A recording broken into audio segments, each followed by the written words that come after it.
Peran pendidikan kewarganegaraan dalam pembangunan karakter nilai moral dalam masyarakat. Siswa sekolah dasar di Indonesia mulai kehilangan nilai dan moral. Merekalah yang akan menjadi generasi penerus bangsa di masa yang akan datang.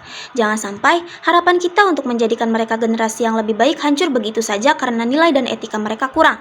Pendidikan seharusnya dilakukan melalui penerapan nilai dan moral pada setiap individu.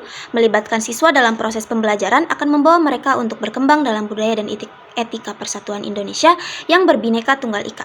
Oleh karena itu, untuk mengatasi masalah yang terjadi yaitu kehilangan nilai dan moral dalam kehidupan sehari-hari, materi nilai dan moral diterapkan di sekolah dasar. Pendidikan kewarganegaraan merupakan salah satu mata pelajaran wajib di setiap sekolah dengan tujuan agar semua siswa dapat mempelajarinya lebih dalam dan menerapkannya dalam kehidupan sehari-hari. Moral siswa sekolah dasar sudah sangat menurun setelah berbagai peristiwa yang terjadi di sekitar mereka. Maka dari itu, kita harus mencegah agar tidak terjadi ketimpangan nilai dan moral sejak dini.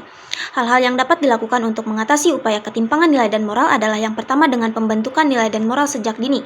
Indonesia melihat penurunan moral etika, empati, dan keadilan. Akibatnya Indonesia harus mengembalikan nilai-nilai moral. Kemerosotan moral di kalangan remaja, terutama siswa sekolah dasar harus ditangani dengan lebih keras. Jika degradasi moral tidak ditangani secara khusus dan cepat, itu akan berdampak buruk pada generasi berikutnya. Salah satu metode yang dianggap sebagai strategi utama untuk menanamkan nilai-nilai moral pada anak-anak adalah pendidikan moral.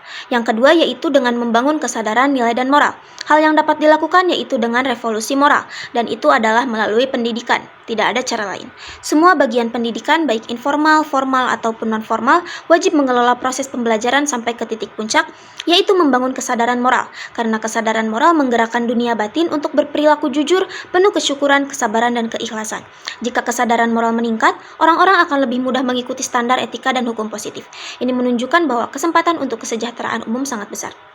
Yang terakhir, yaitu dengan mengimplementasikan nilai dan moral dalam kehidupan sehari-hari.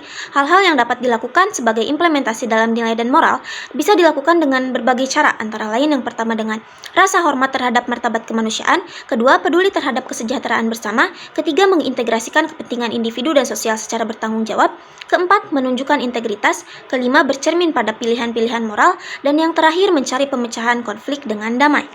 Maka dari itu, kita sebagai makhluk sosial harus menanamkan sejak dini terkait nilai dan moral. Karena hal tersebut sangat penting dan menjadi modal utama sebagai konsep dasar kewarganegaraan dan disiplin sosiologi.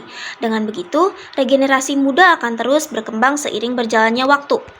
Regenerasi muda sangat diperlukan untuk masa depan yang lebih baik. Maka kita harus menanamkan nilai dan moral sejak dini agar tercipta bangsa yang lebih baik lagi ke depannya. Terima kasih.